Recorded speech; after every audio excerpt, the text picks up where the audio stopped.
त्रैमासिकमा आफ्नो फाइनान्शियल रिपोर्टहरू राष्ट्रिय दैनिक तथा आफ्नो कम्पनीको वेबसाइटमा प्रकाशित गर्ने गर्दछन्। प्रत्येक वर्ष असोज, पुस, चैत र असार मसान्तपछि फाइनान्शियल रिपोर्टहरू निस्कने क्रम सुरु हुन्छ। कुनै पनि कम्पनीले प्रकाशित गर्ने फाइनान्शियल रिपोर्टमा मुख्यतः 3 वटा भागहरू balance sheet, profit and loss account र मेजर रेशियोज एन्ड इन्डिकेटर भनेर 3 भागमा डिभाइड गरिएको हुन्छ। ती प्रकाशित रिपोर्टहरूलाई कसरी अध्ययन गर्ने, त्यो कम्पनी बलियो बन्दै गएको छ वा कमजोर बन्दै गएको छ कसरी बुझ्ने, हामी क्रमैसँग अध्ययन गर्दै जानेछौँ। आउनुहोस् आज सुरु गरौँ ब्यालेन्स सिट। जो कोही इन्भेस्टरले पनि कुनै पनि कम्पनीमा लगानी गर्नु अघि त्यसको व्यवसायको आकार बुझ्नु आवश्यक छ। जब व्यवसायको आकार तथा आम्दानी र खर्चको जानकारी प्राप्त हुन्छ अनि मात्र लगानीको डिसिजन गर्नुपर्ने हुन्छ। बिजनेसको आकार र अवस्था हेर्ने कार्य ब्यालेन्स सिटबाट हुने गर्दछ। ब्यालेन्स सिट विभिन्न कम्पनी तथा सेक्टर वाइज फरक फरक ढङ्गले निस्कने गर्दछ। आज हामी बैंकिङ सेक्टरको ब्यालेन्स सिट कसरी अध्ययन गर्ने सो विषयमा जान्दैछौँ। ब्यालेन्स सिटमा मुख्य गरेर 2 वटा खण्डहरू हुने गर्दछन्। पहिलो खण्ड ल्याबिलिटिज अर्थात् दायित्व खण्ड हुन्छ भने अर्को खण्ड एसेस अथवा सम्पत्ति खण्ड हुन्छ। ल्याबिलिटिज अर्थात् दायित्व। कुनै पनि कम्पनी सञ्चालन गर्न पुँजी आवश्यक छ। पुँजीको साथसाथै अन्य कम्पनी तथा इन्स्टिट्युटहरूबाट पनि केही लोन लिने, बोन्ड मार्फत पैसा लिने गर्दछन्। ती सबै बैंकको दायित्व हो, किनकि कुनै न कुनै दिन ती कम्पनीलाई फिर्ता गर्नुपर्ने हुन्छ। ल्याबिलिटिज अन्तर्गत निम्न कम्पनीहरू रहन्छन्। Paid up capital. कुनै पनि बैंकले जारी गरेको साधारण तथा संस्थापक सेयर बापतको रकम पेड अप क्यापिटल हो।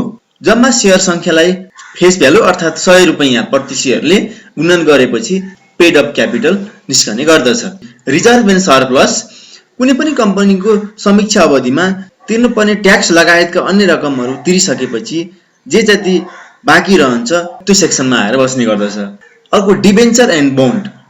कम्पनी सञ्चालनको लागि बोन्ड तथा डिबेन्चर जारी गरेर सङ्कलन गरेको रकम यसमा रहने गर्दछ।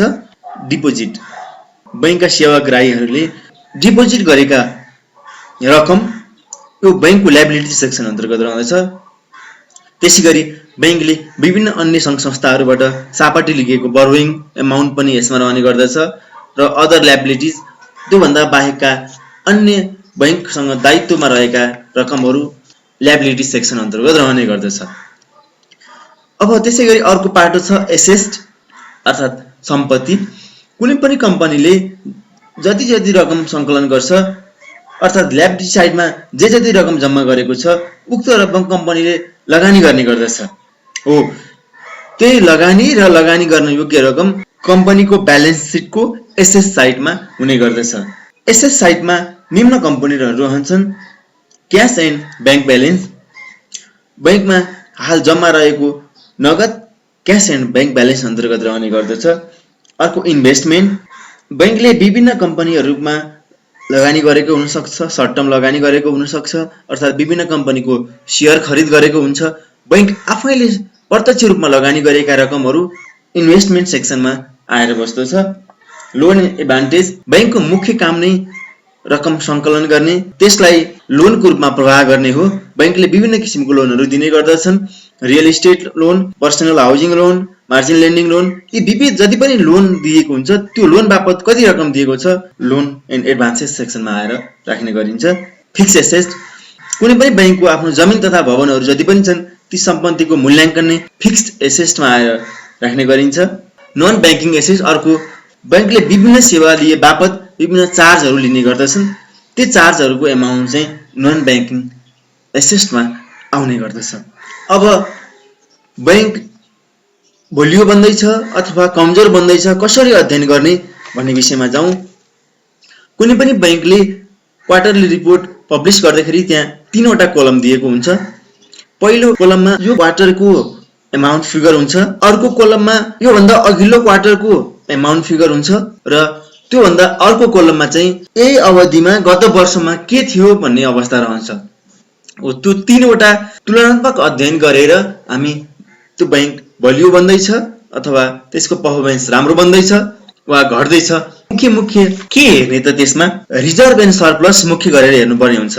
कुनै पनि बैंक तथा वित्तीय संस्थाको पहिलेको तुलनामा अहिले रिजर्भ एन्ड सरप्लस बढ्दै गएको अवस्था देखियो भने त्यसले आफ्ना शेयर होल्डरको लागि गत वर्ष दिइरहेको बोनस अथवा डिभिडेन्डको तुलनामा यस वर्ष दिने सम्भावना बढिरहन्छ। अर्को मुख्य हेर्नुपर्ने भनेको क्यास एन्ड ब्याङ्क ब्यालेन्स पनि हो। जब ब्याङ्कमा क्यास ब्यालेन्स धेरै हुन्छ भन्नुको मतलब बैंकले त्यो रकमलाई लगानी गर्न सकेन, आफ्नो सङ्कलन भएको रकमलाई धेरै लगानी गर्न सकेन भन्ने बुझिन्छ। त्यसकारण कुनै पनि बैंकको क्यास एन्ड ब्याङ्क ब्यालेन्स कम्प्यारेटिभली कम हुनु आवश्यक छ। क्यास तथा ब्याङ्क ब्यालेन्स कम हुनु भनेको त्यसले आफूसँग भएको रकम धेरै लगानी गर्यो, धेरै प्रतिफल दिन सक्छ भन्ने हो। अघि नै मैले भने बैंकको मुख्य कार्य भनेको पैसा जम्मा गरेर त्यसलाई लोन मार्फत परिचालन गर्ने हो। कुनै पनि बैंकले लोन इन एडभान्टेज बढाउँदै लगेको छ भने त्यसले धेरै लगानी परिचालन गर्यो, त्यसको मार्फत धेरै ब्याज आम्दानी गर्छ र एउटा लगानीकर्ता अथवा त्यसको शेयर होल्डरलाई बढी प्रतिफल दिने सम्भावना बढिरहन्छ भन्ने हो। त्यस कारणले गर्दा बैंकको लोन इन एडभान्टेज पनि पहिलेको तुलनामा बढ्दै गएको अवस्थामा बैंकलाई राम्रो मान्न सकिन्छ। त्यस्तै गरी नन ब्याङ्किङ एसेट त्यो पनि बैंकको एउटा आम्दानीकै पाटो भएको कारणले कम्प्यारेटिभली अघिल्लो भन्दा पछाडि आउँदाखेरि नन ब्याङ्किङ एसेट्स पनि बढ्दै गएको देखियो भने त्यो बैंक सुदृढ बन्दै गएको छ भन्ने कुरा रहन्छन्। यसरी हामीले एउटा बैंकको ब्यालेन्स सिट अध्ययन गरेर त्यो बैंकको अवस्था के छ, विगतको तुलनामा त्यो बैंकले आफ्नो आम्दानी बढाउँदै लगेको छ अथवा बैंक सुदृढ बन्दै गएको छ अथवा त्यसको पर्फर्मेन्स खस्किँदै गएको छ अध्ययन गर्न सक्छौँ र एउटा इन्भेस्टरको रूपमा बैंकको अवस्था अध्ययन गरेर त्यो बैंकमा लगानी गर्न उपयुक्त छ वा छैन भन्ने कुराको जानकारी लिन सक्छौँ। आगामी दिनमा प्रफिट एन्ड लस एकाउन्ट तथा रेसियोहरूको कुरा लिएर आउनेछु। हामीसँगै रहनको लागि अहिले नै तल रहेको रातो सब्स्क्राइब बटनलाई थिची नेप्से इन्फोकोसँग सम्बन्ध गाँच्नुहोला। हस्त, धन्यवाद।